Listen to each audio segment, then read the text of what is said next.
Estamos na JPR 2026, o maior evento de radiologia da América Latina, um dos maiores eventos de imagem do mundo. É um evento onde traz muitas inovações e novidades para o nosso médico radiologista. Então tem uma extrema importância na educação radiológica desse país.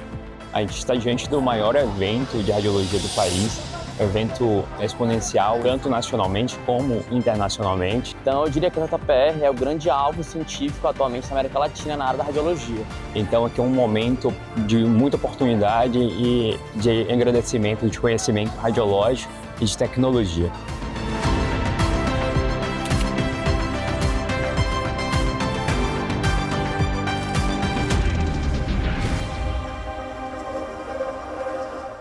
A JPR, ela traz para a gente a oportunidade da gente se renovar, porque é a área que mais traz rapidamente essas revoluções tecnológicas. Então, é muito necessário para que a gente possa se renovar como médicos e trazer para o paciente o melhor atendimento.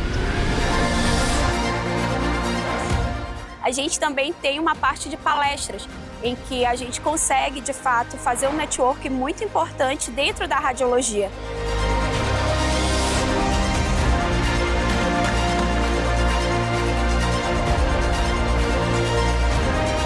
A nossa área, de fato, está crescendo cada dia mais e o diagnóstico por imagem, ele é fundamental para a saúde da população.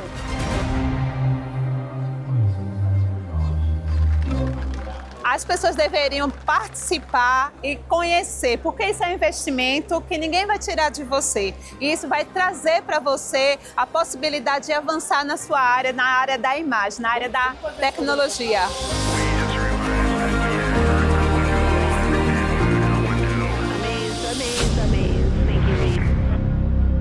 Vivemos um momento de profundas transformações na medicina, mas, diante de toda inovação, permanece essencial aquilo que nos une como médicos: compromisso ético, pensamento crítico e o cuidado com os pacientes.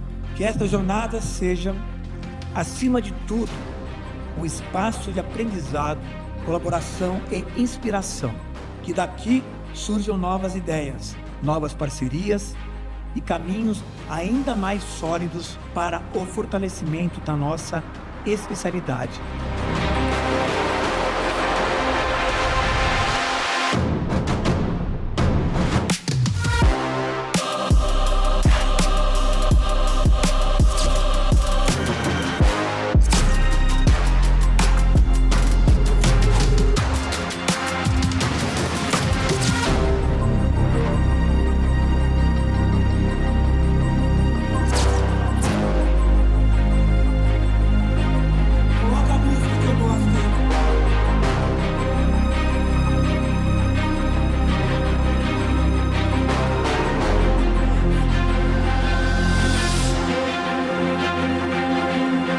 JPR 2026. O futuro em imagem.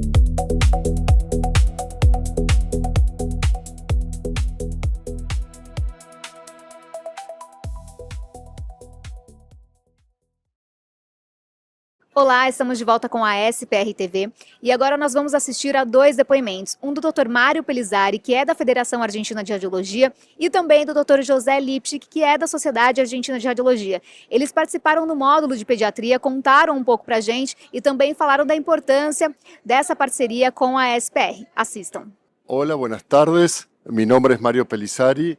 Estoy en representación de la Federación Argentina de Radiología, invitado a las Jornadas Paulistas por parte de la Sociedad Paulista de Radiología, mostrando temas hoy en pediatría, temas habituales como es la apendicitis aguda y bueno, algunas de las cositas nuevas que podemos ver. Y luego presentaremos con el doctor Lipschitz un controversias y un punto y contrapunto en diferentes casos habituales de radiología pediátrica. Muy agradecidos por la invitación a estas hermosas jornadas. Boa tarde, tento falar em português, mas não consigo, assim que por desculpas, eu vou falar em espanhol. Mi nombre es José Lipsich, soy radiólogo pediatra, vengo en representación de la Sociedad Argentina de Radiología, con esta parcería que tenemos hace mucho tiempo con la Sociedad Paulista de Radiología. Si no cuento mal, creo que este es mi 10º año que vengo de manera ininterrumpida a estas jornadas paulistas. Es un enorme placer no solamente de encontrarme con amigos, sino de ver y celebrar el gran crecimiento que ha tenido la radiología pediátrica brasilera en los últimos años. Así que con el doctor Mario Pellizzari, que hace muchos años que trabajamos juntos, nuestra idea es tratar de fortalecer y tratar de ayudar a ese crecimiento que ha tenido la radiología pediátrica brasilera. Nos sentimos como en casa y realmente seguimos avanzando y mostrando las cosas antiguas, las cosas actuales y hacia dónde va el horizonte de la radiología pediátrica para, fundamentalmente con el mismo y absoluto objetivo, es seguir cuidando a los niños y tratando de, dentro de lo que podamos, tener un granito chiquito de arena para tener un mundo mejor. Gracias a todos. Daqui a pouquinho a gente está de volta com a SPR TV.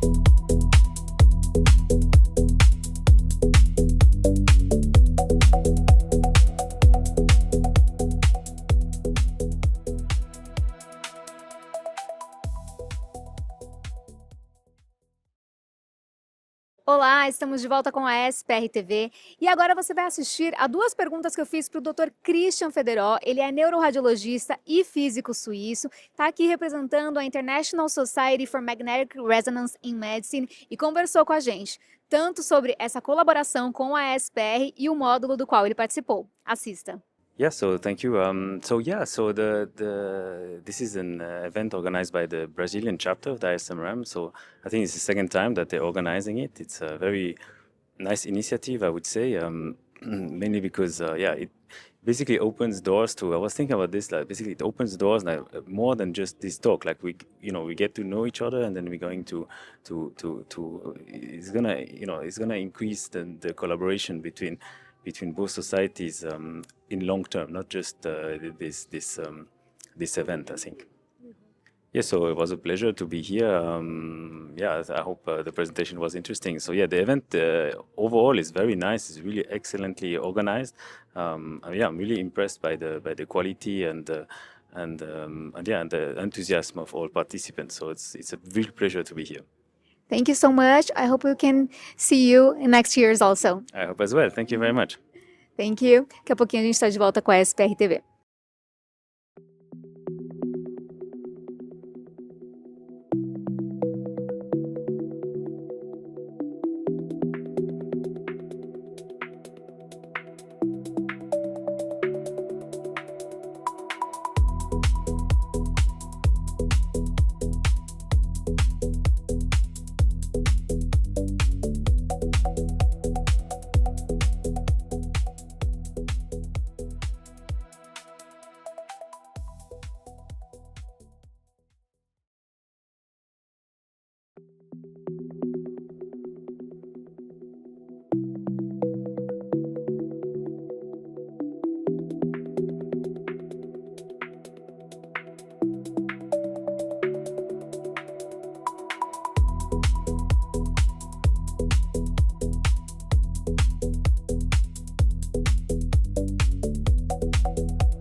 Olá, sejam bem-vindos a mais uma sessão de temas livres da Sociedade Paulista de Radiologia, aqui ao vivo, na Jornada Paulista de Radiologia 2026. Meu nome é Felipe Kitamura, sou atual diretor de tecnologias da Sociedade, e é um grande prazer moderar essa sessão em conjunto com o Dr. Thiago Júlio. O nosso primeiro trabalho é segmentação automática da próstata na imagem de ressonância, na sequência T2, usando Deep Learning, desenvolvimento e validação com datasets institucionais e datasets externos, que vai ser apresentado pelo Dr. Luiz Ariel Michelini, do Instituto Alexander Fleming, na Argentina. A palavra é sua, Ariel. Muchas gracias. Buenos días, muchas gracias por la oportunidad de presentar este trabajo y compartirlo con ustedes sobre segmentación automática de la glándula prostática usando Deep Learning. Soy Ariel Michelini, trabajo en investigación y desarrollo en inteligencia artificial en Buenos Aires. El trabajo se desarrolló en el Instituto Alexander Fleming. No tenemos conflictos de intereses. Ustedes saben que el cálculo del volumen de la glándula prostática es algo relevante en la práctica clínica. Cuando se hace de forma manual, consume tiempo y hay variabilidad interobservador.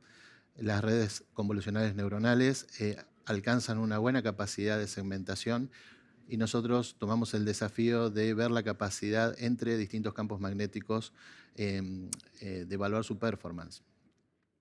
Entonces nuestro objetivo fue desarrollar y validar un algoritmo de Deep Learning para segmentar automáticamente la próstata en secuencia T2 y particularmente evaluar la generalización entre distintos campos magnéticos. Utilizamos 2 datasets, 3 estrategias de entrenamiento que veremos a continuación.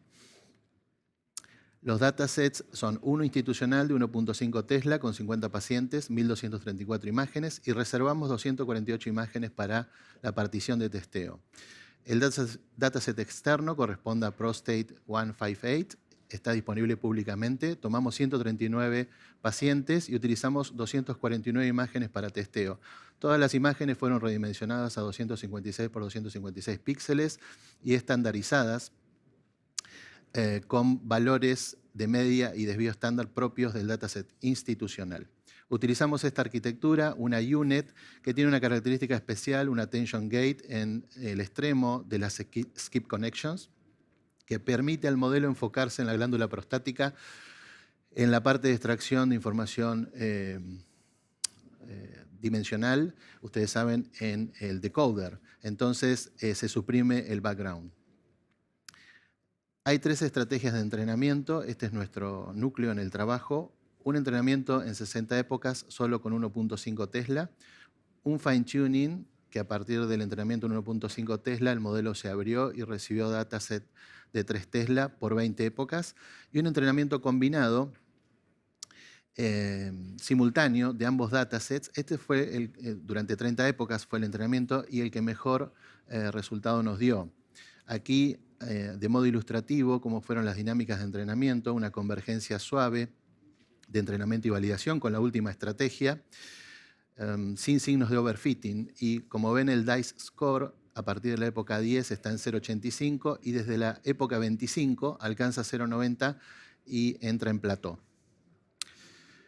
Las métricas de evaluación fueron las clásicas. Pusimos foco en mantener un random seed fijo para reproducibilidad. Estos son los resultados. Hubo una mejoría continua entre las distintas estrategias. A modo de ejemplo, ahí vemos en Key Findings el DICE score. Fue el superior en equilibrio para la estrategia combinada. Y pueden ver en sensibilidad cómo mejoran 1.5 Tesla de 0.61 a 0.88 la sensibilidad. Es decir, cuando se usa el modelo combinado, aún en 1.5 Tesla mejoró la sensibilidad. Esta es, a modo de ejemplo, las matrices de confusión a nivel píxel global. Las métricas son altas en general, pero quiero destacar que los verdaderos negativos fueron 37 veces más que los verdaderos positivos, y esto es porque la próstata ocupa un lugar muy pequeño en estas imágenes y entonces se agranda mucho la especificidad. La tabla resume la evaluación del dataset interno y externo a nivel píxel global y a nivel imagen. A nivel imagen les comparto unos gráficos que para el dataset institucional y para el dataset externo son similares, y quisiera remarcar que la mediana es superior a la media en la mayoría de las métricas, y esto es porque la media sufre la consecuencia de los outliers, como ven en los box plots que se ven allí debajo a la izquierda. Esto lo veremos también de forma cualitativa. Para la mayoría de las imágenes, el modelo combinado tiene muy buen desempeño, pero aparecen outliers cerca de la base o del ápex de la próstata con DICE cercano o igual a 0, y eso es lo que reduce la media. En ambos datasets, ¿sí?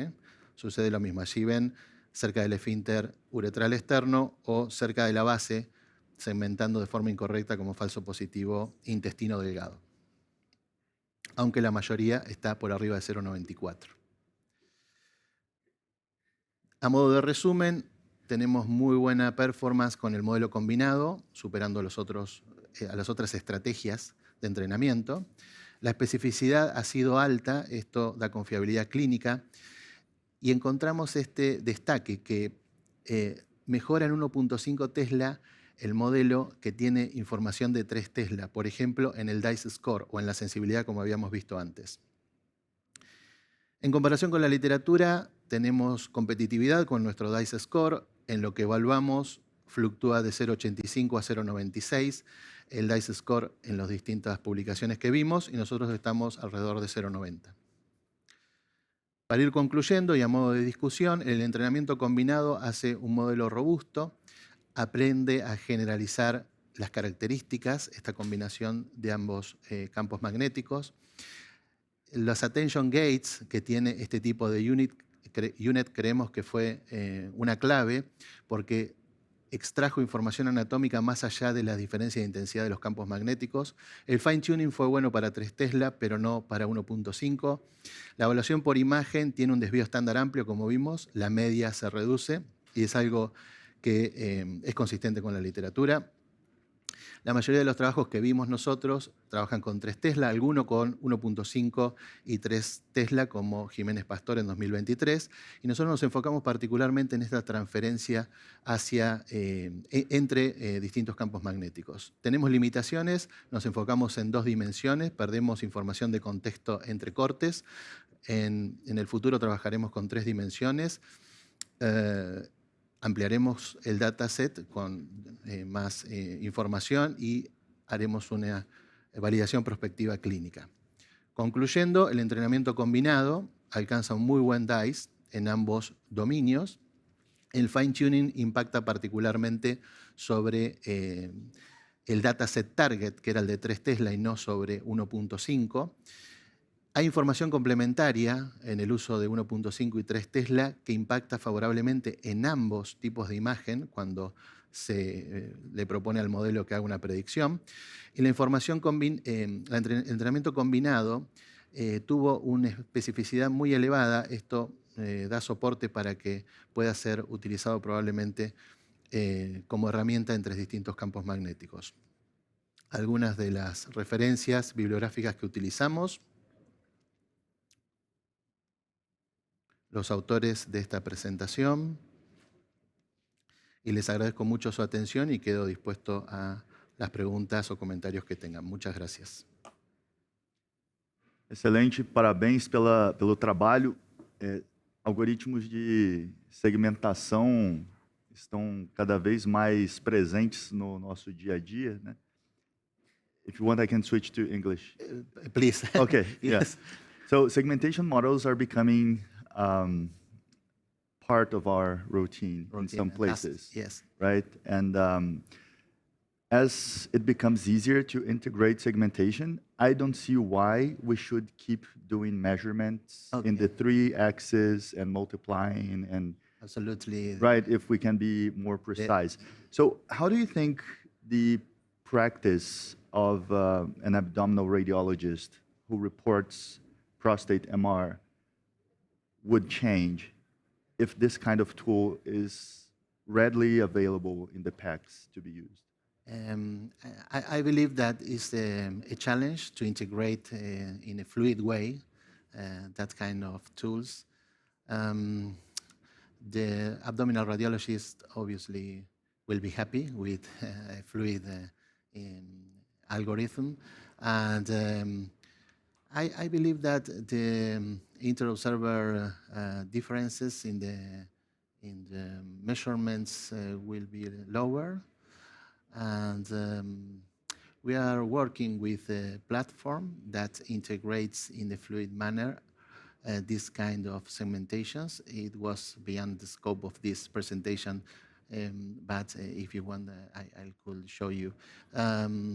Using all PNG or GBG images, not only DICOM images, maybe that kind of exportation, or the visualization in real time of what we are looking in the screen monitor. Mm-hmm. You know, the model can see what the radiologist can see. This algorithm is integrated in that manner with a development made by me. Then we have this kind of usefulness, you know, of the algorithm. But we are working every day in the integration. That was one possibility that we made. Fantastic. Yeah. Yeah, thank you so much for coming by. Unfortunately, we are over time, but thank you for your presentation. Thank you. Please keep presenting your work here at JPR. Thank you very much. You are very kind. Thank you. Congratulations. Thank you. Congratulations. Thank you. Posso seguir aqui? Bom, gente, bom dia, meu nome é Thiago, sou gerente de inovação do Einstein, coordenador científico aqui do bloco de tecnologia e inovação. A gente vai dar andamento aqui às sessões de tema livre do último dia da JPR 2026. O próximo trabalho que a gente vai ver é apresentado pelo Luiz Felipe Silva Totti, que é físico de imagem do Hospital das Clínicas de Porto Alegre e CEO da Clarity Med. Ele vai mostrar o trabalho dele com o título Validação Multicêntrica de Algoritmo de Deep Learning para a reconstrução de ressonância magnética, né? Qual o impacto na qualidade em baixo campo e a eficiência em alto campo. Por favor, Luiz, sua apresentação. Bom dia. Bom dia. Tá. Agradeço aqui a oportunidade de estar mostrando o trabalho. Tá. Então, o autor declara não possuir conflitos de interesses comerciais, financeiros ou pessoais relacionados a esta apresentação. O problema as limitações atuais da ressonância magnética, né? Baixo sinal ruído em campo aberto, né? Tempo de aquisição alto em alguns equipamentos, causando desconforto no paciente, diminuindo o volume de agenda, né? Uma grande variabilidade de equipamentos, né? E qualidade versus produtividade, né? Pressão crescente para aumentar o throughput, sem comprometer a qualidade diagnóstica. A oportunidade de Deep Learning na ressonância magnética. Pode reconstruir imagens com qualidade superior a partir de aquisições mais rápidas ou ruidosas. Potencial de elevar o sinal ruído em equipamentos de baixo campo, viabilizando diagnósticos antes improváveis. Redução do tempo de aquisição em alto campo, sem perda de detalhes anatômicos. Democratização da qualidade diagnóstica, né? Aumentando a possibilidade de quem tem um equipamento mais antigo, um equipamento de campo aberto, possa estar realizando exames com qualidade maior médica, certo? E necessidade crítica de validação multicêntrica com dados reais e avaliação clínica cega. Tá? Então, foram 3.215 exames, avaliado 4 regiões anatômicas, joelho, ombro, coluna, crânio, a parte do membro inferior também, tá? Foi retrospectivo, foi com exames de um banco de banco de exames, certo? Foi avaliado a avaliação cega, tá? Em baixo campo foram 1.028 exames e em alto campo 2.187 exames. Como é que isso foi feito, tá?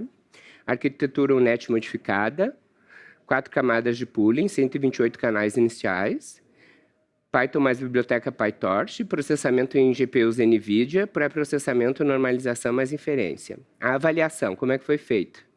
Relação sinal-ruído quantitativo, daí foi medido fisicamente, fazendo ROI nas imagens. A escala de Likert de 1 a 5, nitidez e artefatos. Foram 2 avaliadores, 2 médicos radiologistas com bastante experiência, tá? E teve uma concordância de 0,8 no capa, tá? E comparação par a par, processada versus original, tá?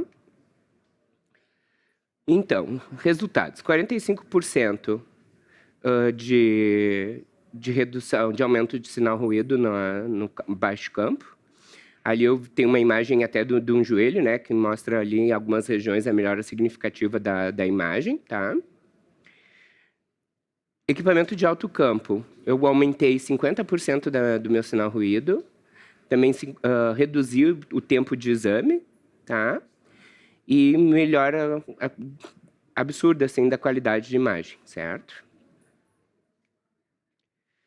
Então, conclusão. Algoritmo robusto e clinicamente validado em 3.215 exames multicêntricos. Melhora significativa da qualidade diagnóstica em equipamentos de baixo campo. Aumento da eficiência em alto campo. Nenhum artefato alucinatório gerado, né? Segurança diagnóstica preservada. Democratização da qualidade diagnóstica em ressonância magnética. Aqui algumas referências bibliográficas, tá? Que foi utilizado no trabalho. A contribuição dos autores, né? Eu fiz a parte de curadoria e pré-processamento de imagens, a análise inicial dos resultados. O Marcelo Lettieri Vezosi, desenvolvimento do algoritmo, organização e gestão do dataset, análise inicial dos dados. O Gustavo Rosa, avaliação das aplicações clínicas, análise da redução do tempo de aquisição e validação técnica e operacional. E todos os autores contribuíram para a revisão crítica e aprovação final do trabalho. Agradecimentos às clínicas e clientes que acreditaram e nos deram inspiração, a Clarity Meds pelo suporte no desenvolvimento tecnológico, os colegas radiologistas que participaram da qualitativa cega e a Sociedade Paulista de Radiologia por ter avaliado o trabalho e a gente ter tido a oportunidade de mostrar. tá? Obrigado, eu sou o Luiz Felipe e fico à disposição aí dos questionamentos. Licença. Parabéns Bom pela dia. apresentação. Parabéns, Luiz. Oi? Quer fazer alguma pergunta? Eu tenho pergunta. Pode fazer, então, se você tem. Eu fiquei curioso, assim, esse tipo de aplicação é uma das poucas aplicações de inteligência artificial restrita, né, que a gente teve antes dos modelos Transformers, que de fato conseguiu entregar benefício concreto, palpável, mensurável e que várias clínicas estão utilizando hoje, né? Sim. Então, isso acho que é muito bacana. E aí, só um detalhe técnico, assim, você mencionou ali o tipo de arquitetura de rede neural, que foi uma UNet, a quantidade de camadas, mas uma das etapas que eu percebi, eu cheguei a trabalhar já criando um algoritmo desse tipo, a época que a gente legal. estava na DASA, né? E para a gente foi crucial a definição da função de custo, da loss function. Eu não sei se vocês chegaram a ter algum insight com relação a isso, como que vocês... Não, a gente ainda não teve... Eu não tive esse insight, até porque quem desenvolveu mesmo foi o Marcelo, né? Ah, tá certo. O Marcelo é o nosso nerd. Perfeito. Vamos dizer, o nosso gênio, né? Inclusive, ele foi meu aluno na faculdade, né? E todos os dois são meus ex-estagiários e hoje trabalham comigo também. Foram alunos meus, né?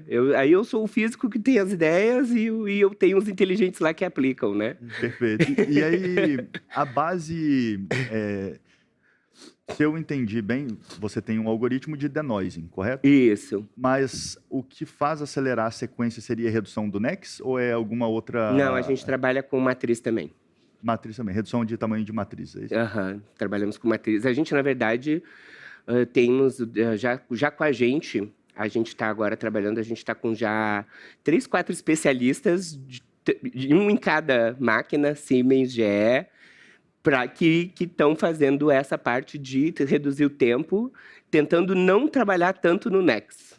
Perfeito. Tentando melhorar a qualidade de imagem na resolução e na nitidez também, não só baixar o average. Perfeito. E pelo que você está falando, é multivendor, né, a solução. Pode ser aplicada para, independente Sim. de qual é o fabricante do aparelho. Qualquer fabricante, isso. Bacana, legal. Temos tempo? Só uma curiosidade, eu achei legal a abordagem de misturar diferentes partes anatômicas, né? Acho que isso é interessante. Porém, eu sinto, não sei se falta nuances de avaliar elas separadamente. Vocês fizeram algum tipo de avaliação em separado, né? Se, por exemplo, o modelo performa melhor em membro inferior ou superior, em determinado tipo de articulação? Ou qual foi a ideia de juntar, fazer tudo de uma vez? Geralmente a gente faz esse tipo de coisa isolando as partes anatômicas. Né? Na verdade, até foi bastante por causa até da dificuldade da gente conseguir um banco, um dataset, por exemplo, só de crânio. Maior, tá? Né? E o crânio foi praticamente mais, até também foi essa questão de escolhido isso, mas pela questão desses dois especialistas, um ser na área da neuro e o outro ser mais na área do músculo esquelético também, que quiseram contribuir com a gente, né? Então, foi por isso que nesse momento a gente utilizou esse tipo de dataset. E você falou ali que é multicêntrico, mas não especificou exatamente onde, são clínicas, só o perfil para eu entender.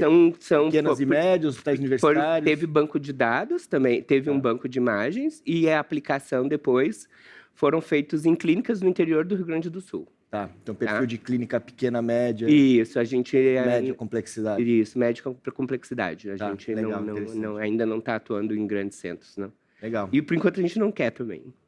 Já tem bastante gente fazendo isso. Quais são os seus próximos passos agora lá nesse estudo? Algum tipo de implantação prática já? A gente agora está começando a implantar, né? Na rotina. Na rotina já está bem firmado, mais de 6 meses em algumas clínicas lá no interior do Rio Grande do Sul já.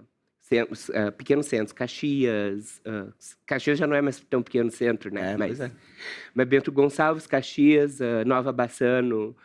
Ali, meu sobrenome próprio diz Netoski, né? Então eu tô lá no meio da italianada, aplicando isso daí. Muito bom. Uma das questões que nós encontramos quando nós começamos a fazer implementação do algoritmo em escala foi que quando você ajusta o protocolo para que ele tenha um tempo reduzido e depois você vai processar, é difícil você manter esse protocolo sem ser alterado ao longo do tempo. Às vezes o biomédico muda, às vezes o radiologista muda uma coisa, e aí ou reduz de mais ou de menos, aí você não tem o ganho. Como é que vocês visualizam fazer esse controle de protocolo para garantir que tudo vai cair? Na verdade, é o controle mais difícil, é o operador.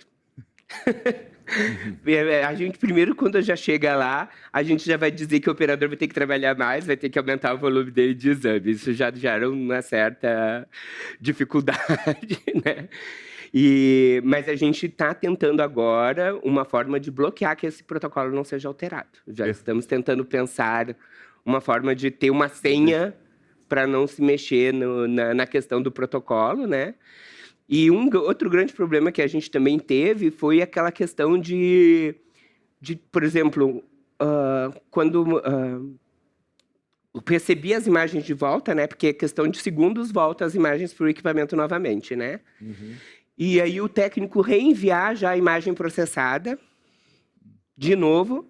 Então se processava novamente e voltava um caos, e muitas vezes eles enviavam essa para o sistema de Pax para o médico interpretar. Perfeito, ou seja, a implementação de IA vai muito além das funções de custo e de treinamento. Inclusive, a gente hoje está até colocando uma pessoa até de enfermagem, tudo para trabalhar na questão de fluxo de paciente, porque senão não adianta. Perfeito. Muito obrigado pela sua participação, parabéns pelo trabalho. Obrigado. A gente vai seguir agora para o próximo trabalho. Joia.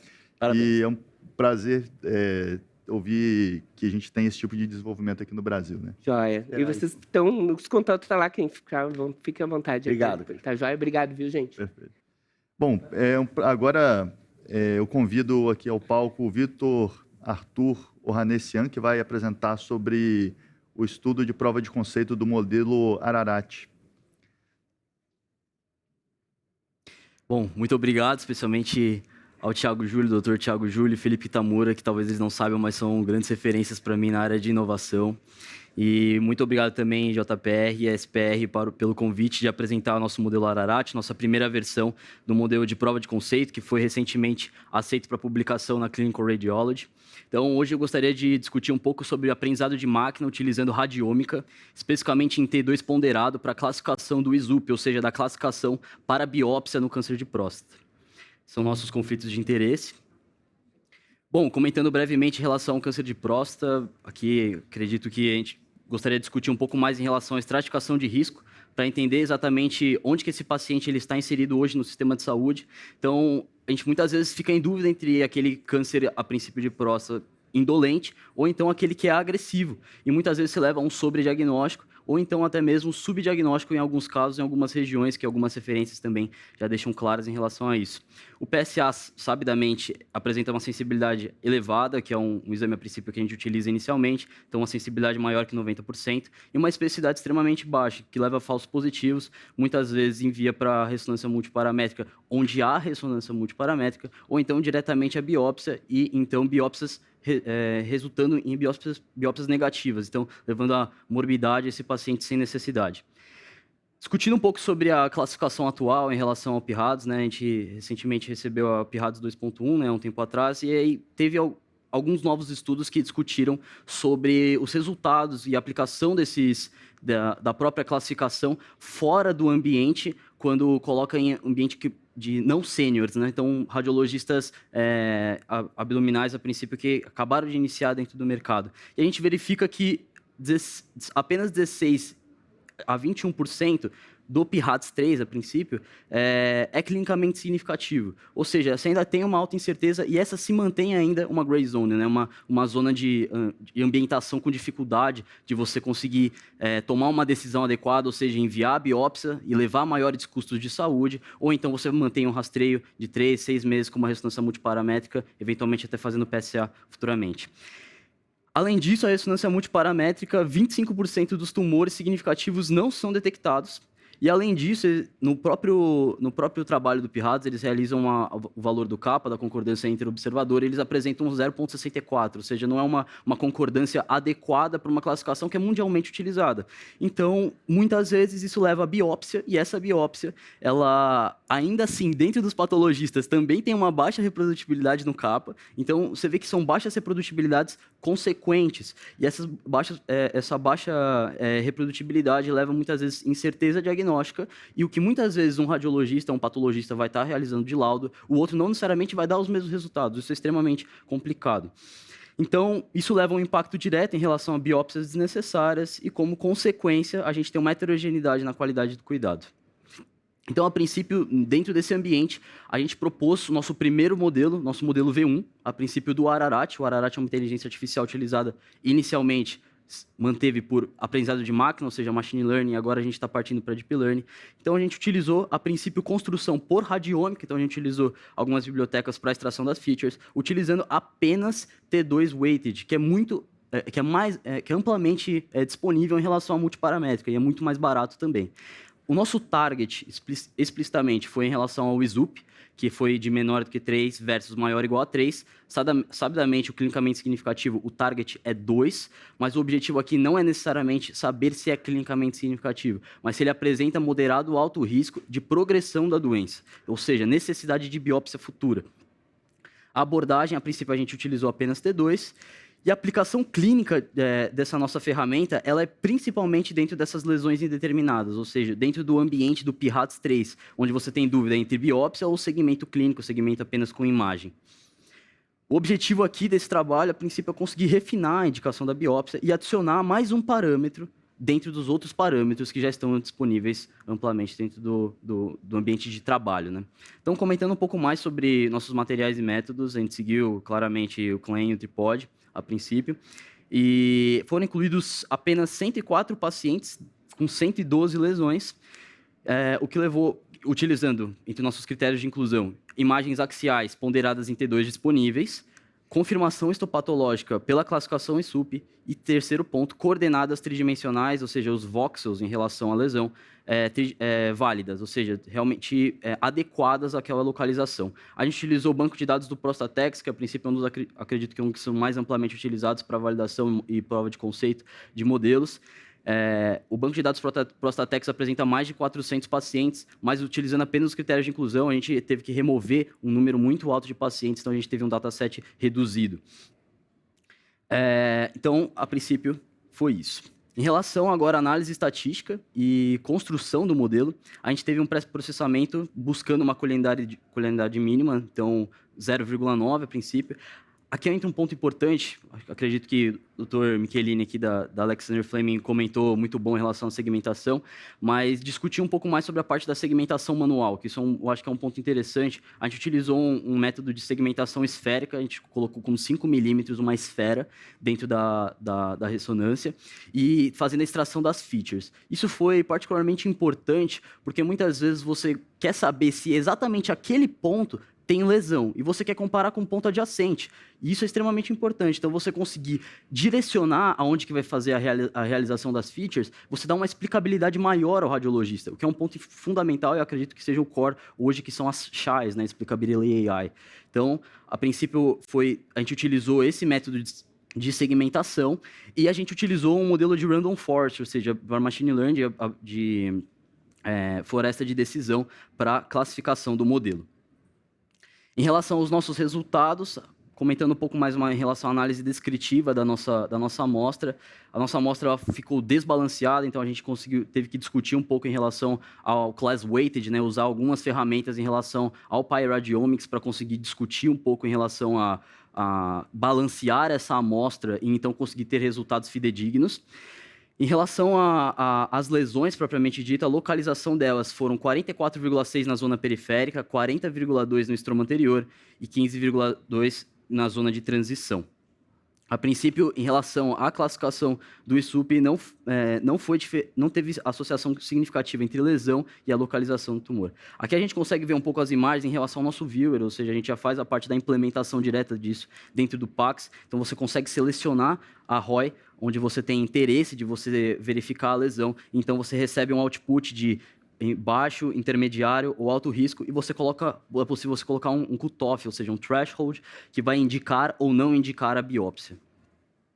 Aqui um pouco mais em relação ao fluxograma, então a gente tem a aquisição das imagens da sequência de T2, você envia isso ao radiologista, a pilha de exames ao radiologista, faz a geração da ROI, selecionando um ponto específico com o seu mouse, ou seja, uns 5 milímetros, e aí discutindo um pouco ainda, a gente sabe que as lesões muitas vezes são heterogêneas, não necessariamente elas apresentam uma esfera, na verdade a maioria dos casos não são esferas, mas mesmo assim a gente apresentou resultados interessantes que a gente gostaria de compartilhar aqui.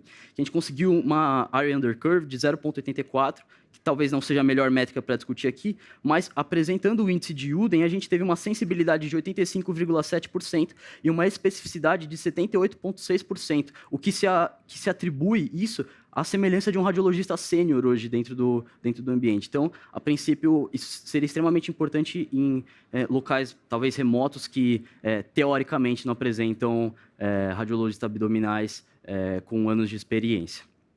Aqui ao lado, a gente também tem a Decision Curve Analysis, que é um parâmetro extremamente importante para discutir em relação a custos entre não tratar ou tratar todos. E aqui a gente teve, a princípio, um benefício líquido de 5% a 35% dos pacientes, a princípio, que estão dentro desse threshold da indicação, ou seja, reduz biópsias significativas e ainda se mantém, a princípio, a indicação quando for correta.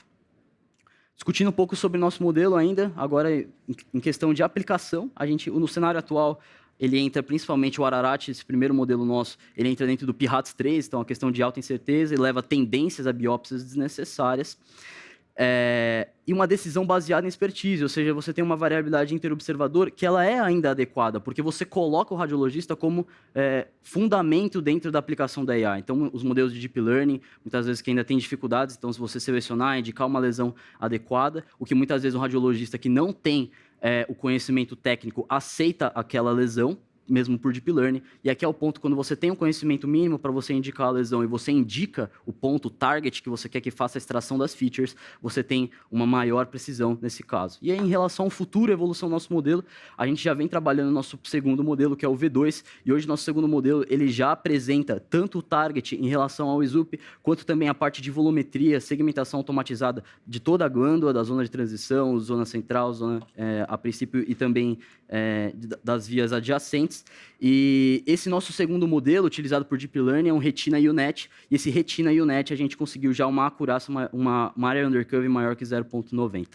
Queria agradecer principalmente aqui a todos os nossos participantes do trabalho, especialmente ao Matheus, que é nosso desenvolvedor aqui, o Dr. Miguel, o Gobo e o Lucas também, e obrigado.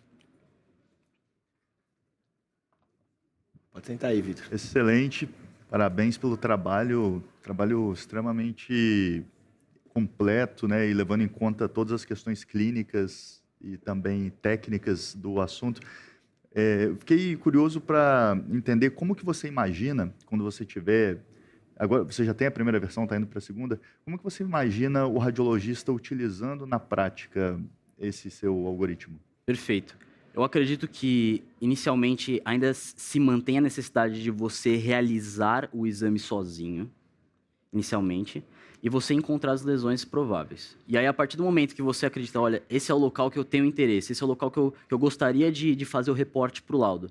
Esse é o local que você vai colocar o target. Esse target, a princípio, a gente já fez a integração ao PACS, então é apenas um clique, você coloca o target lá, o target ele vai fazer a extração das features em uma esfera, e essa esfera vai fazer toda a parte de classificação random forest e dar output. E esse output, propriamente dito, entre baixo, intermediário, alto risco e o cutoff, que eu acho que é a parte mais importante, o cutoff ele é extremamente variável, porque algum hospital vai aceitar 20%, um hospital vai aceitar 25%, 30%, então isso é discutível até com o financeiro do hospital. Você decide se você quer ser mais sensível ou mais específico, né? Dependendo do contexto. Perfeito. Excelente.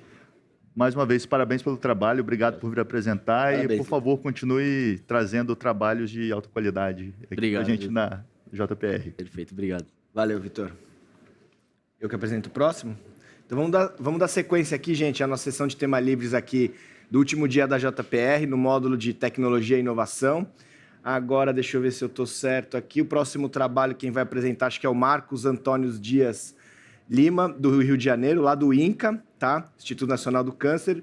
O título do trabalho é Classificação do subtipo patológico de câncer de pulmão, de não pequenas células, a partir de imagens de tomografia computadorizada, utilizando técnicas de aprendizado de máquina. Por favor, Luiz, obrigado pela sua participação na submissão do trabalho. Bom dia. A ideia desse trabalho é apresentar um conhecimento adquirido durante o doutorado para gerar uma ferramenta que permite fazer a detecção automática do câncer de pulmão não pequenas células, especialmente os subtipos mais predominantes, que é o adenocarcinoma e o carcinoma de células epidermoides, usando técnicas de aprendizado profundo de máquina, né, que é a tradução de deep learning. Como já foi falado, né, eu sou engenheiro do INCA e esse trabalho teve apoio científico do Programa de Engenharia Biomédica da COP UFRJ. Não tenho nenhum conflito de interesse, esse trabalho foi um trabalho acadêmico. O problema do câncer de pulmão, que é o câncer de maior taxa de mortalidade. Por quê? 85% do câncer de pulmão é detectado muito tardiamente, de forma que a taxa de mortalidade é alta. A sobrevida de pacientes em até 5 anos é só de 15%, tornando essa um problema mundial, onde 2 milhões de novos casos ocorrem anualmente e mais ou menos essa faixa a quantidade de mortes também anual no mundo. Realizar a classificação do subtipo histológico de não pequenas células, que é o subtipo de maior predominância, e dentre eles os cânceres de adenocarcinoma e carcinomas epidermoides, que são os mais prevalentes, todos eles superiores a 80% a 85%. Qual que foi a ideia? Desenvolver uma ferramenta que permitisse aos pacientes com algum sintoma inicial de câncer de pulmão fazer uma triagem. Essa triagem pode ser feita num equipamento de tomografia ou um tomógrafo do PET-CT, que foi o caso que a gente utilizou, e, a partir desse exame, fazer a segmentação, a detecção de pacientes com esse tipo específico de doença, medir o tamanho do tumor e classificar entre adenocarcinoma e carcinoma de células epidermoides. Utilizando rede neural profunda, para a segmentação e para a detecção foi utilizado uma rede que o treinamento foi a partir do zero, usando imagens de um banco de dados público e de um banco de dados, né, do INCA. A classificação foi realizada utilizando Deep Learning com transferência de aprendizado, usando arquiteturas de competições de classificação de imagem e fazendo um ajuste fino para as imagens que a gente tem com o câncer específico. Isso com o objetivo de dar maior precisão na medicina e auxiliar, principalmente o radiologista, que tem que analisar uma quantidade muito grande de imagens num tempo menor. Esse nosso algoritmo permitiu fazer a detecção e a segmentação de aproximadamente 600 imagens de uma varredura de tomografia em 6, 7 segundos. Então, isso agiliza o profissional a separar uma quantidade realmente específica de imagem que possa ter o câncer, e isso a gente acredita que possa auxiliar na acurácia dos laudos para essa doença. Uma etapa importante que a gente utilizou foi o pré-processamento. Isso permitiu que o aprendizado fosse muito mais rápido. Com esse pré-processamento, a gente segmentou o pulmão e analisamos só a região do pulmão.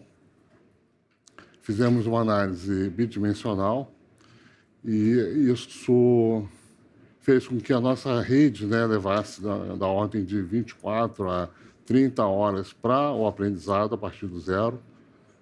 Usamos a UNET, que é uma rede conhecida, né, para imagens médicas, na segmentação e também, né, para a detecção.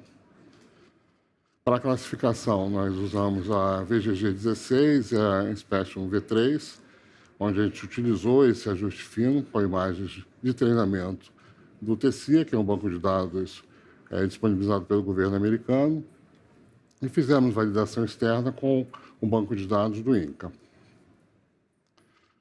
Para o treinamento da detecção e da segmentação, a gente conseguiu realizar esse treinamento com 60 épocas e obtendo um resultado que a gente considerou satisfatório da segmentação, já que o objetivo era ter o tumor com a segmentação semântica e, a partir daí, fazer a sua classificação do subtipo histológico.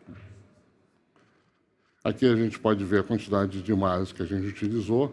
Usamos na ordem de 100 pacientes, tanto para o treinamento quanto para a validação.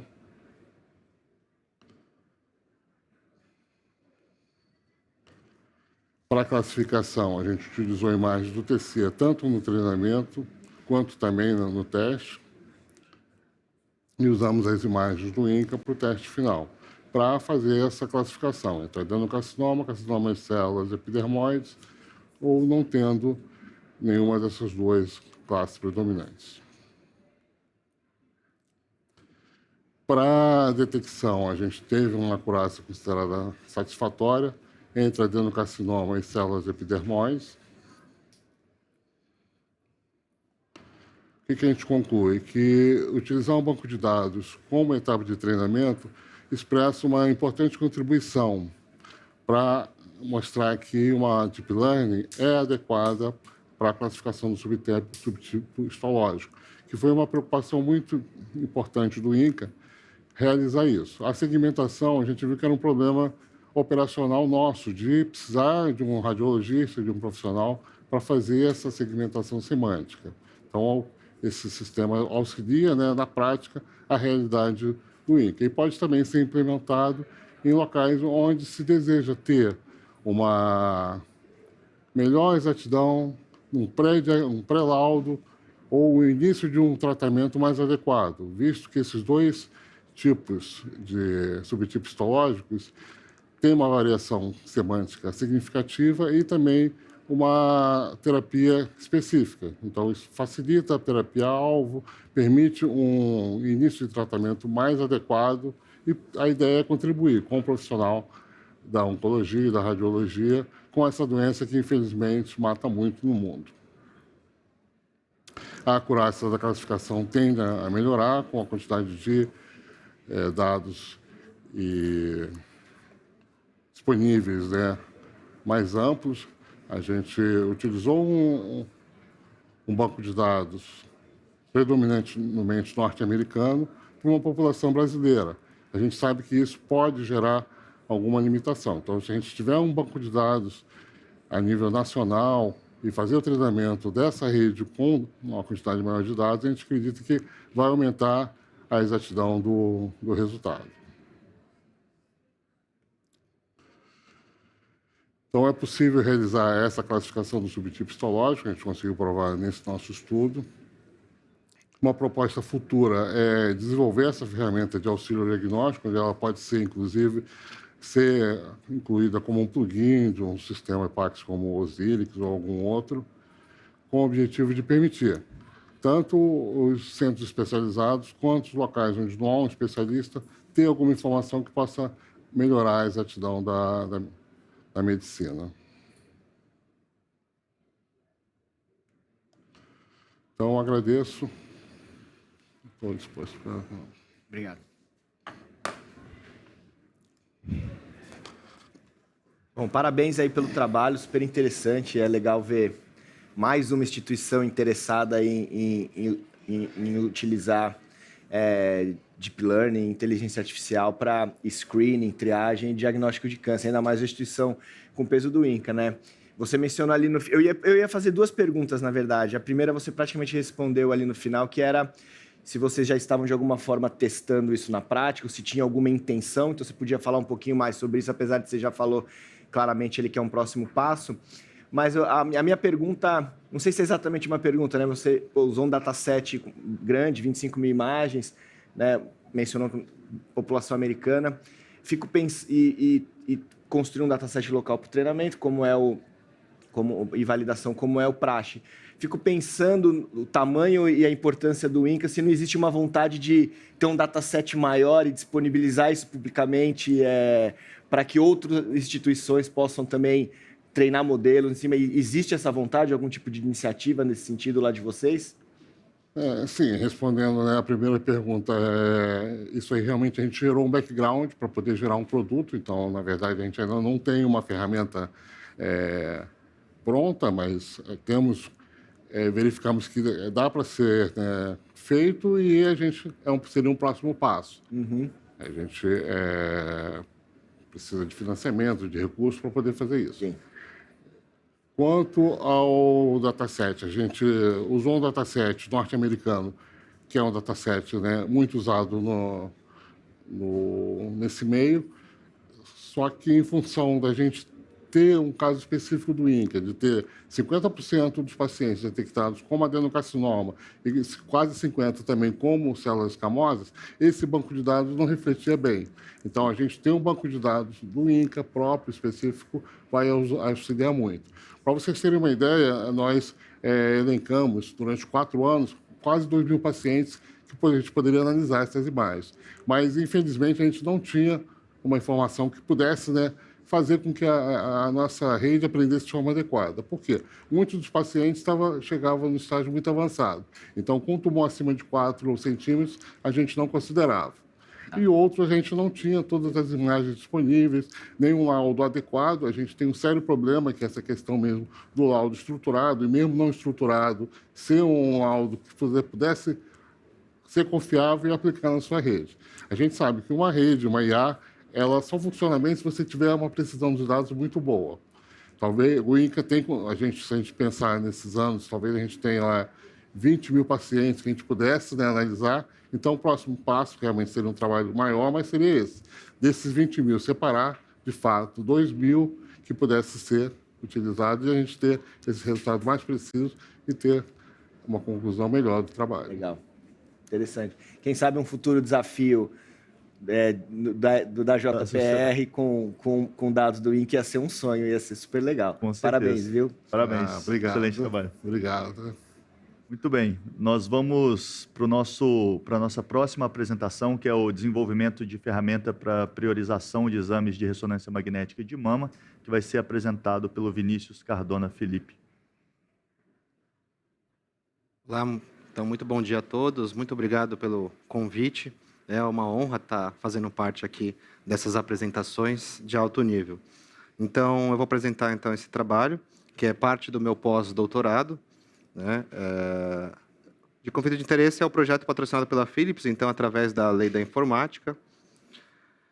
Então, o nosso paradigma atual, né, a gente vem cada vez mais com uma sobrecarga de trabalho, né, então a gente tem que dispensar mais tempo, com mais volume de exames, estamos tendo que cada vez produzir mais. Tá? Isso impacta na segurança do diagnóstico, tá? E cada vez mais também enfrentamos a limitação de recursos humanos, né? A ressonância de mamas é um método que tem ganhado cada vez mais força, né? Então, tanto no rastreamento, quanto no segmento, quanto no estadiamento de câncer de mama, vem ganhando cada vez mais destaque. Então, os médicos solicitantes vêm pedindo cada vez mais esse exame. Tá? O objetivo central desse estudo foi a identificação automática e classificação de risco para priorização na fila do PACS. De solução tecnológica, então, é uma triagem automatizada, integrada, tá? Com identificação de padrões morfológicos e de lesões, com o objetivo de reduzir o nosso tempo do diagnóstico no câncer de mama. Desenho do estudo, né? A gente fez um estudo retrospectivo, observacional unicêntrico. Então, a gente desenvolveu tanto no AC Camargo quanto no INSPER. A gente submeteu ao Comitê de Ética do hospital. Foi concedido a dispensa do termo de consentimento. Os dados foram anonimizados e restritos ao ambiente da instituição.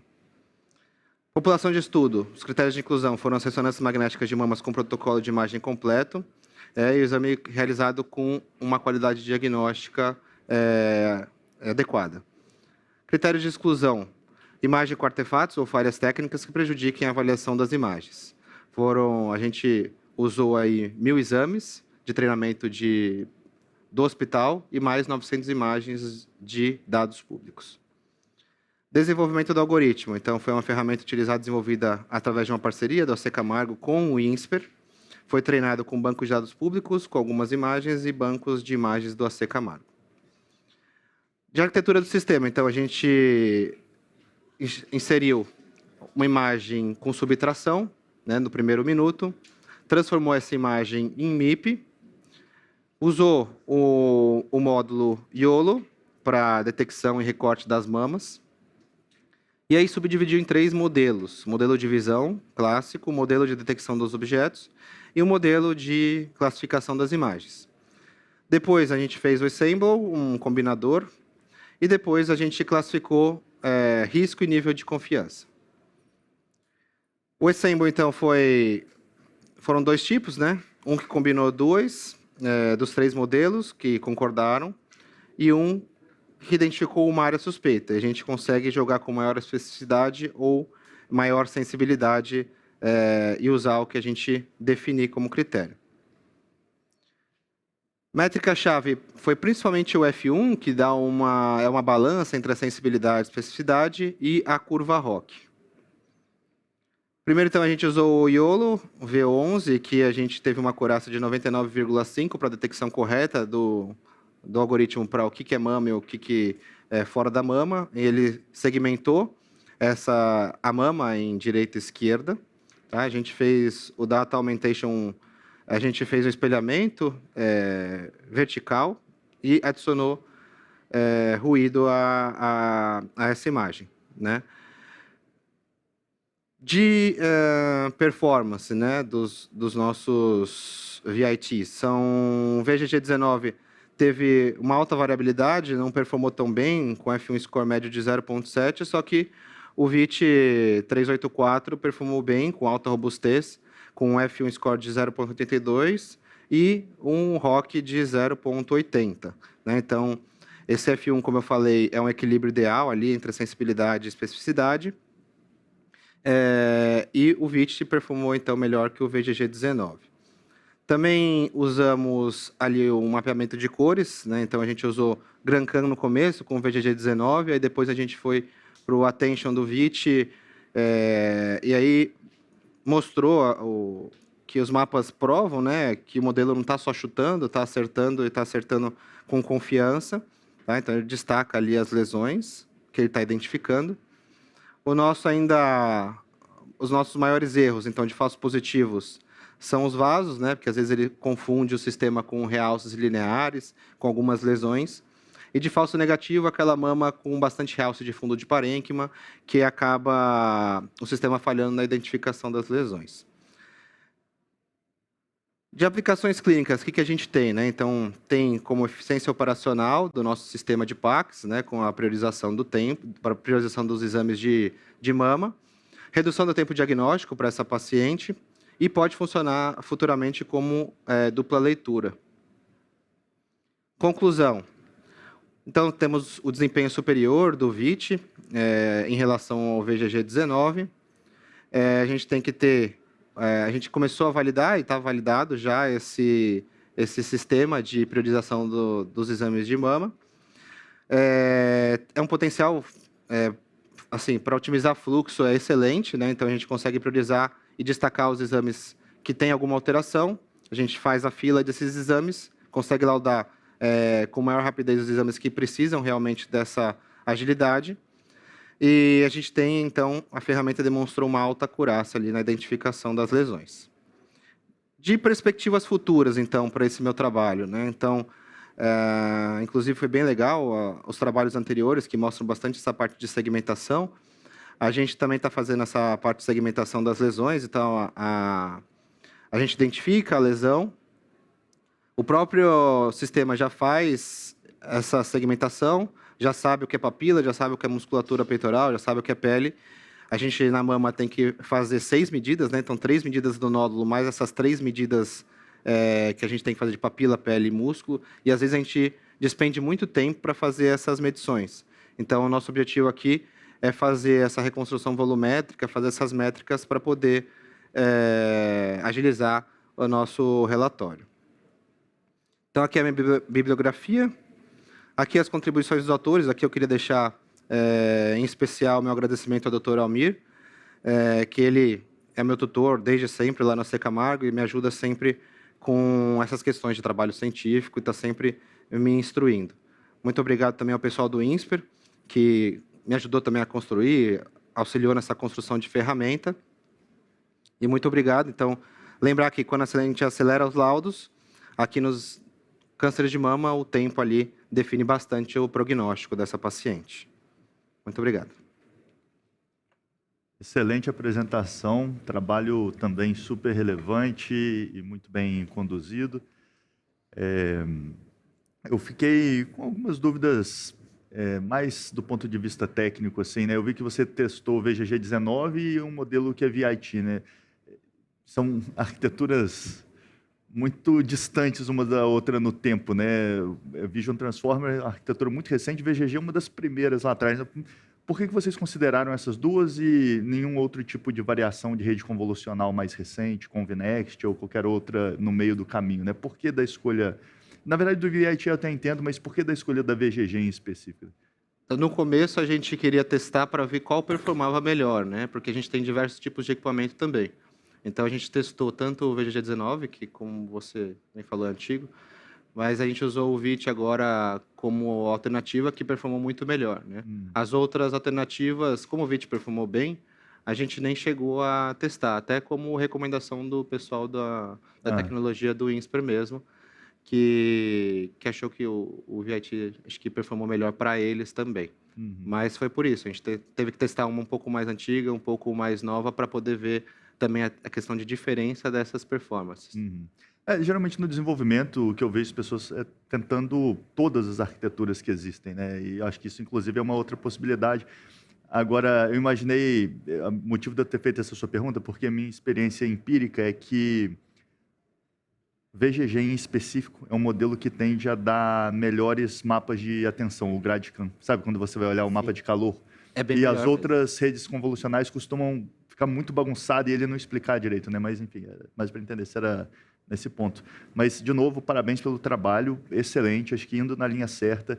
E é muito interessante o que vocês estão fazendo, porque esse é um caso de uso que eu acho que é particularmente útil dentro do AC Camargo ou qualquer centro que seja um centro terciário, quaternário de tratamento oncológico. Né? Sem dúvida. E até um comentário meu rápido eu acho legal evoluir o trabalho na questão técnica, com segmentação, mas mais importante é evoluir esse trabalho na aplicação real de desfecho clínico, porque claramente aqui a gente tem a possibilidade de ter muito impacto, né? A gente está falando de câncer de mama, em que a gente sabe que às vezes semanas muda o prognóstico drasticamente, né? A gente está falando de ser curado ou não, entre fazer cirurgia agressiva e cirurgia local. Então, eu realmente estimulo vocês a continuar o desenvolvimento técnico, né? Eu acho que vai ser super importante a segmentação, isso dá agilidade, ainda mais com o volume que vocês devem ter lá no AC Camargo. Agora, tentar colocar isso num cenário real, mesmo que não seja uma implantação em escala para todo mundo, e de fato medir se a gente consegue reduzir diagnóstico, melhorar o câncer de intervalo e os estadiamentos, o grau até no momento eu acho que vai ser bem importante para essas pacientes, cara. Parabéns aí. Obrigado. Bom, então a gente vai, acho que agora para o último, né? Os últimos serão os primeiros, né? Estamos aguardando o melhor para o final. A gente tem aqui a apresentação agora da Vera Lúcia Souza, né? Que é lá da Uniceplac, do Distrito Federal, lá de Gama. E ela vai apresentar o trabalho da Rosa IA, o uso da inteligência artificial integrada ao WhatsApp, já gostei, para a prevenção do câncer de mama. Uma proposta de criação de uma ferramenta educacional. Por favor, e obrigado, viu, Vera? Vamos ver sua apresentação. Bom dia. Primeiramente, agradecer a presença do grupo representado por mim aqui na SPR e a todos envolvidos por essa ocasião. O uso da inteligência artificial integrada ao WhatsApp para a prevenção do câncer de mama, uma proposta de criação de uma ferramenta educacional. Não existe conflito de interesse nessa apresentação. O câncer de mama é o tipo de câncer mais comum entre as mulheres no Brasil. Ele perde somente para os tumores de pele não melanoma. O câncer de mama teve, em 2025, estimativa de mais de 73 mil novos casos e uma taxa de 66,54 casos por 100 mil mulheres. E ainda teve uma causa de 18 mil mortes anuais.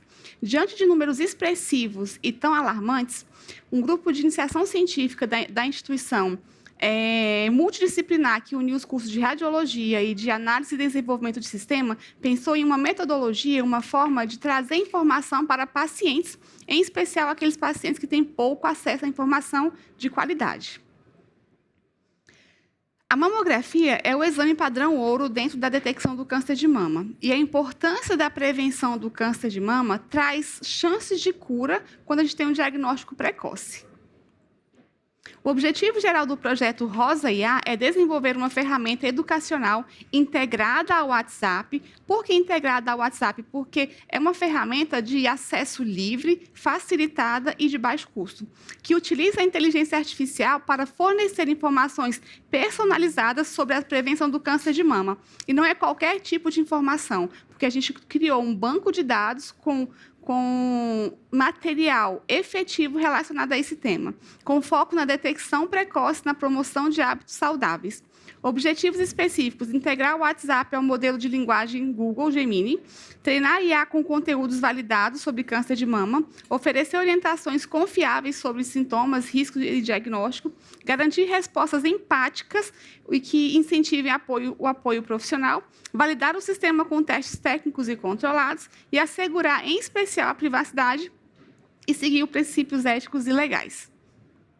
A metodologia do trabalho ela incluiu 3 fases. Na primeira fase, ocorreu a fase de desenvolvimento e treinamento, onde a equipe de ADS, junto com professores e estudantes, desenvolveram o chatbot e fizeram toda aquela integração. E ainda o treinamento da IA para que as respostas sejam de forma confiável. Em especial, vocês vão observar que a IA, no início, meio e fim, durante a conversa com aquele indivíduo, ela sugere que o paciente procure um profissional médico. Teve a fase de validação técnica e científica e a fase de teste de comparação. Então, a gente tem o WhatsApp integrado com o Twilio, que é uma ferramenta de armazenamento em nuvem, com o Python. O Python ele é uma ferramenta de integração de informações, e com o Gemini, que é a inteligência do Google, e dentro dela tem a Rosa IA, com um banco de dados baseados na Sociedade Brasileira de Mastologia, Colégio Brasileiro de Radiologia, INCA, SUS, Ministério da Saúde, Sociedade Brasileira de Radioterapia, dentre outras fontes confiáveis, todas relacionadas à mama e câncer de mama.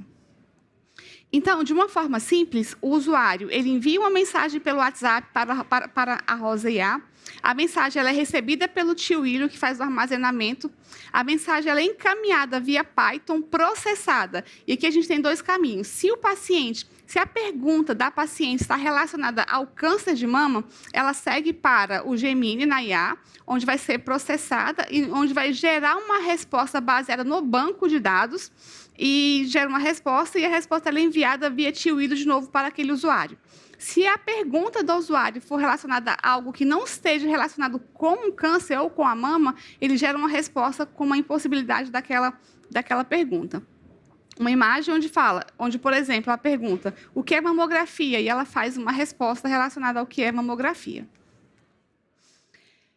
Todo esse trabalho passou pelo Comitê de Ética e Pesquisa, com aprovação pela Plataforma Brasil, inclusive os termos de consentimento e esclarecimento livre que as usuárias preencheram nas pesquisas. O WhatsApp conecta... Por que o WhatsApp? Porque ele conecta milhões de pessoas, tem baixo custo e ele é de fácil acesso. Exemplo, tenho 29 anos e percebi um caroço na mama. O que devo fazer? Observem que a linguagem ela abrange uma população que não tem conhecimento de termos técnicos. E a Rosa responde: a percepção de um caroço de mama, mesmo aos 29 anos, requer avaliação médica imediata. E ela discorre relacionado ao caso da usuária que fez a pergunta. Então, vai gerar um bate-papo relacionado àquela situação. Resultados. Dentro das nossas avaliações, foram feitos 2 testes. O primeiro com testes qualitativos, onde fizemos uma interação com 6 pessoas simuladas, e essas simulações foram avaliadas por especialistas em mamografia, dentre eles uma médica radiologista e uma médica mastologista, e com 3 psicólogos, com a função de avaliar a parte técnica e a parte de sensibilidade da Rosa IA relacionada àquela situação daquela usuária. Critérios foram avaliados como empatia, clareza nas orientações, orientações, linguagem acessível, personalização e ética. As notas variaram entre 0 e 100 e foi percebido que empatia com 90%, personalização 95%, orientações claras, respeito aos limites da IA e a linguagem acessível com 100%, com uma média de 97,5%. A segunda fase do teste aconteceu quando interações avaliadas em diversos cenários, como, por exemplo, fizemos o Outubro Rosa dentro da instituição e trouxemos uma outra instituição que trata de mulheres com câncer de mama. E essas mulheres elas foram avaliadas. E tivemos, em sua maioria, que 45% são casadas, 45,5% tem, em média, um dependente financeiro. O nível de escolaridade, ela empata entre nível médio completo e não completo. A gente tem uma parcela significativa de pacientes que têm nível superior. A ocupação atual empatou também entre empregada e não empregada. A renda mensal dessas famílias, em sua maior parte, de 3 a 5 salários mínimos. A situação de moradia, casa própria, com 45,5%. A principal fonte de saúde relacionada à forma de acesso, 54,5% por convênio. Esses dados relacionados a essa instituição que visitou a nossa outra instituição e fizemos a pesquisa com eles. E o que é mais importante, após as palestras, após a interação com a ferramenta, perguntamos: após a intervenção, você passará a fazer exames preventivos de mama com maior frequência? E todos responderam que sim. Então, tivemos algumas parcerias e algumas respostas de revistas e jornais relacionados a essa intervenção, com feedbacks muito, muito positivos. Resultados qualitativos da voz. Por exemplo, o depoimento de uma paciente dessas que foram avaliadas. A doutora Rosa me passou um sentimento de tranquilidade com IA, como se tivesse sempre alguém para conversar sobre as minhas preocupações e medos. Aqui entra uma pausa relacionada a... É muito fácil entrar em qualquer celular, pegar no Google ou qualquer outra metodologia e buscar por respostas. Mas o diferencial da Rosa é que ela traz um banco de dados robustos, inclusive faz parte dos nossos desafios, porque há necessidade de uma acurácia diária, mensal, de voltar ao banco de dados e atualizar dados para que as respostas sejam mais efetivas possíveis. Dentre os desafios são éticos, técnicos de treinamento e curadoria, os éticos de garantir a privacidade e segurança dos dados, assegurar as respostas confiáveis, técnicos, a integração de tecnologia, hospedagem e disponibilidade, segurança e privacidade, e o treinamento e curadoria, a construção de uma base de dados sólida e confiável, dentre outros. Dando sequência a esse projeto, a gente parte agora para uma fase de evolução, onde o chatbot, ele sai do chatbot, ele vai para dentro de um aplicativo, e nesse aplicativo a paciente ela vai ter a possibilidade de fazer armazenamento de laudos, agendamento de consultas, um controle sobre quando fez o exame, quando há necessidade de fazer. Conclusão: inovação, humanização e futuro da saúde. O projeto percebeu, diante dos números, a necessidade de trazer informação de forma qualitativa, fidedigna para pacientes num contexto geral, não importando o nível de informação que ela já tenha. Nosso compromisso é alinhar a inteligência artificial com valores humanos e éticos, garantindo confiança e segurança para pacientes e profissionais. Essa equipe, parte da equipe Rosa IA, onde a gente tem professores da radiologia, professores da ADS e estudantes dos 2 cursos. Obrigada.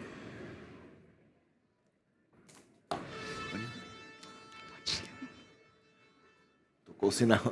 Você tem pergunta? Eu tenho mais um comentário, então se você tiver uma pergunta, pode fazer.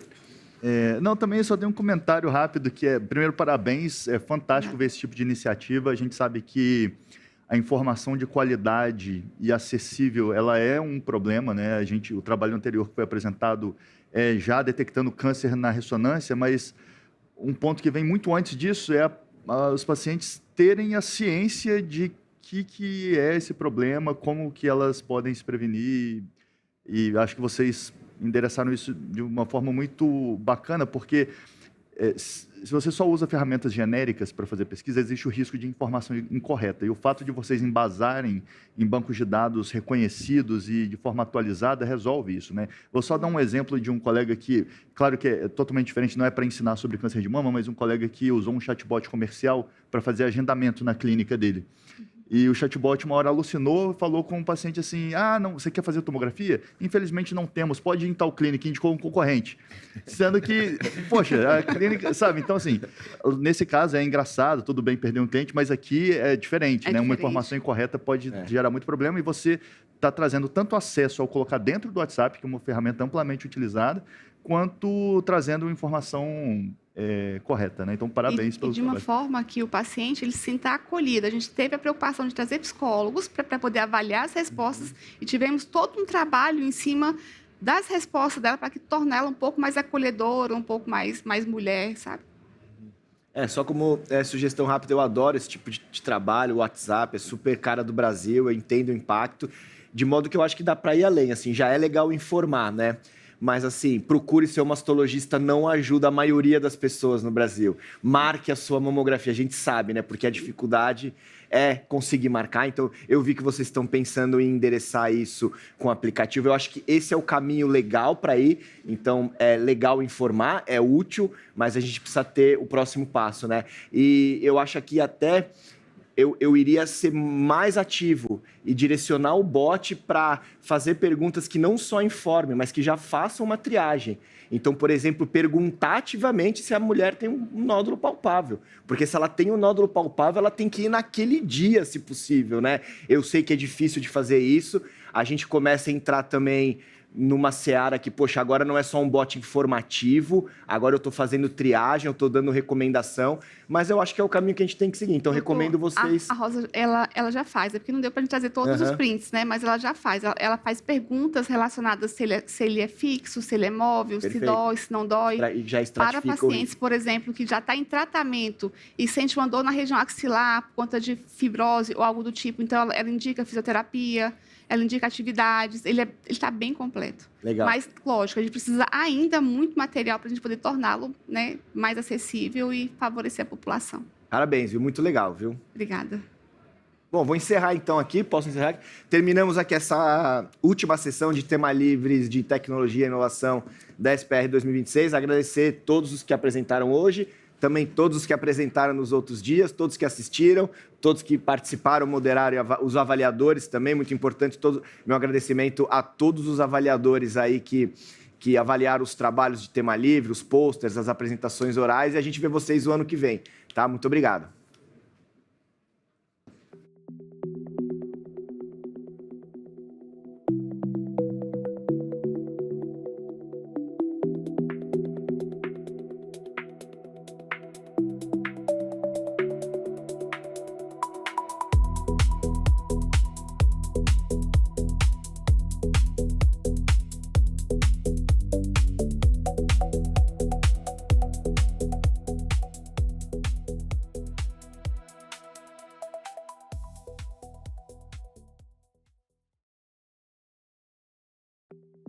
Olá, estamos de volta com a SPR TV e agora nós vamos ver um depoimento da doutora Júlia Azevedo Miranda, que é radiologista na Universidade do Texas, em Dallas, e participou do Hands-On de Oncologia. Assista. Olá, bom, eu já frequento a Jornada Paulista de Radiologia já tem alguns anos, desde quando eu era residente. Sou uma grande fã da jornada e da Sociedade Paulista e eu tive a oportunidade de participar pela primeira vez do curso prático Hands-On e agora trabalhando nos Estados Unidos. Fico muito feliz de poder trazer a minha experiência de fora nesse Hands-On Oncologia sobre tumores de bexiga. Então foi uma troca muito rica de radiologistas brasileiros com os casos dos Estados Unidos. E é interessante ressaltar que o curso Hands-On é um curso muito dinâmico, né? Os participantes podem fazer perguntas na hora para os professores e, além disso, a maioria dos casos são casos com confirmação no anato patológico, o que deixa mais enriquecedor ainda a experiência do Hands-On. Daqui a pouquinho a gente está de volta com a SPR TV.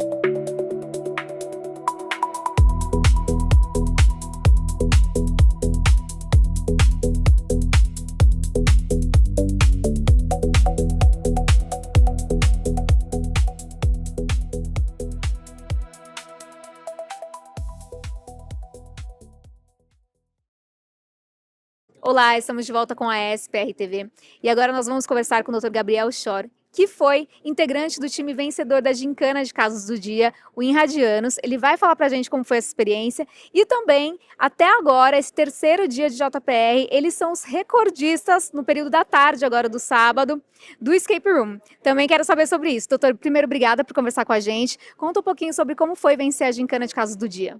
Muito boa tarde. Eu me chamo Gabriel, então, como você mesmo disse, nós somos lá do INRAD, do Instituto de Radiologia da USP, aqui de São Paulo, do HC. Sou R1 ainda do serviço, junto com meus colegas, o Saraiva e o Barreira, R2 e R3, a gente fazia parte então dessa equipe do INRAD na parte da gincana. Quando eu vi primeiro a ideia da gincana, eu achei muito legal, porque justamente permite essa competição saudável entre as residências do país para aprimorar e, querendo ou não, incentivar o conhecimento e a pesquisa dentro das nossas residências. E foi um clima muito legal, foi literalmente decidido tudo na última pergunta, foi muita adrenalina, eu estava tremendo muito de tão ansioso que a gente fica com todo o evento como um todo. E aqui no Escape Room também a gente conseguiu agendar um horário, a gente entrou para desvendar. Foi uma grande surpresa quando a gente saiu e a gente descobriu que estava sendo recordista ainda, realmente foi muito legal. E o evento como um todo, eu não posso deixar de agradecer à SPR e também à Sociedade do Chile, que fez parte da premiação da Gincana, pelo apoio todo e por esse evento maravilhoso. É minha primeira vez aqui como R1 ainda, há pouquinhos meses na especialidade, né? E está sendo um evento realmente muito, muito bom, muito gratificante, com muitos ensinamentos, muito contato com pessoas de outras residências, com professores e pessoas tanto do Brasil quanto do mundo que estão agregando bastante aqui nesse evento da SPR. Muito bacana, obrigada por compartilhar com a gente. Mais uma perguntinha só sobre o evento, o doutor falou que é a primeira vez, a gente teve agora, né, esse ano a volta da festa na quinta-feira, que o doutor participou também. Pode contar um pouquinho pra gente também sobre o quadro científico que o doutor tem visto por aí? Claro, a parte científica também está sendo muito instigante. Eu já estou me preparando para no ano que vem conseguir submeter alguns trabalhos para fazer também a apresentação, porque está sendo muito legal, com um corpo científico muito preparado, questionador, com produções de muita qualidade, que acredito que muitas delas vão ser publicadas, inclusive depois em periódicos de respeito mundiais. E a respeito da festa também foi um momento muito, muito legal que o presidente agora da SPR colocou esse ano de novo. Ele disse que era uma novidade, né, que teve no primeiro dia. É um momento bastante de descontração, de você conseguir ter esse momento de maior contato com os outros membros, tanto da sociedade quanto da classe médica, da radiologia como um todo mesmo. Bacana, a gente vai ficar de olho para ver se o recorde se mantém no Escape Room. Daremos essa notícia também. Espero que se mantenha, que vocês sejam realmente os recordistas vencedores. Muito obrigada por conversar com a gente. A gente se vê nas próximas jornadas. Eu que agradeço. Um bom dia, gente. Obrigada. Daqui a pouquinho a gente está de volta com a SPR TV.